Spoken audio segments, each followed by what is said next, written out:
এ বিষয়ে বিস্তারিত জানাতে এবার ভোলা থেকে যুক্ত হচ্ছেন সহকর্মী ছোটন সাহা। ছোটন, জোয়ারের পানি এখনো নামছে না কেন? এ বিষয়ে পানি উন্নয়ন বোর্ড কি বলছে? জি ধন্যবাদ মেহের। আপনি যেমনটি বলছিলেন যে আসলে গত 2 দিন ধরে কিন্তু মেঘনার পানি বিপদ সীমা অতিক্রম করে আসছে। আমরা যেমনটি জানতে পেরেছি যে আসলে বৃহস্পতিবার মেঘনার পানি 74 সেন্টিমিটার উপর দিয়ে প্রবাহিত হয়েছে, অর্থাৎ এটি ছিল কিন্তু সর্বোচ্চ জোয়ার এই মৌসুমের। গতকালকেও কিন্তু আমরা যেমনটি জানতে পেরেছি যে মেঘনার পানি 69 সেন্টিমিটার উপর দিয়ে প্রবাহিত হচ্ছে।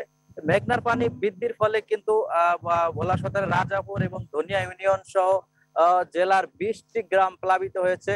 প্লাবিত এলাকার মানুষজন কিন্তু অনেক দুর্ভোগে দিন কাটাচ্ছেন।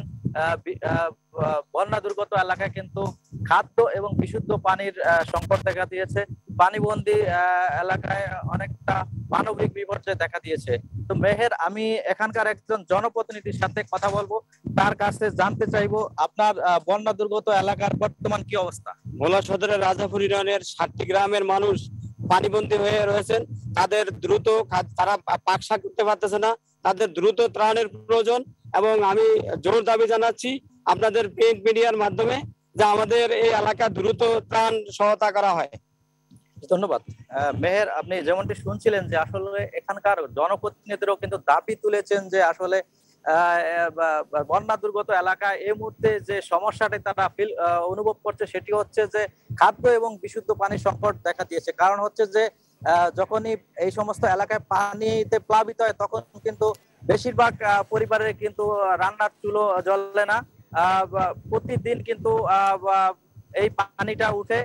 আমি এই বিষয়ে আসলে পানি উন্নয়ন বোর্ডের সাথে কথা বলেছি। পানি উন্নয়নের কর্মকর্তারা আমাকে যেমনটি জানিয়েছেন যে আসলে প্রকৃতির যে স্বাভাবিক যে গতি, প্রকৃতির যে স্বাভাবিক নিয়মে কিন্তু আসলে এই পানিটি প্লাবিত হচ্ছে। প্রকৃতির যে স্বাভাবিক নিয়মের কারণে এই পানিটি প্লাবিত হচ্ছে। তো আমরা যেমনটি জানতে পেরেছি বর্তমানে যে আসলে পূর্ণিমার যে জোর চলছে, এই জোর কারণে কিন্তু পানি বৃদ্ধি হচ্ছে। পানি উন্নয়ন বোর্ডের কর্মকর্তারা আমাকে জানিয়েছেন যে আসলে দুর্গত এলাকায় পানি সরে গেলে তারা এই সমস্ত এলাকায় বিকল্প বেড়িবাঁধ নির্মাণের জন্য তারা একটা প্রস্তাবনা পাঠাবে, আর সেটি পাঠালেই কিন্তু বেড়িবাঁধের বাইরে যে সমস্ত এলাকা রয়েছে সেই এলাকার মানুষ এই দুর্ভোগ থেকে রক্ষা হবে। জি ছোটন, আপনাকে ধন্যবাদ।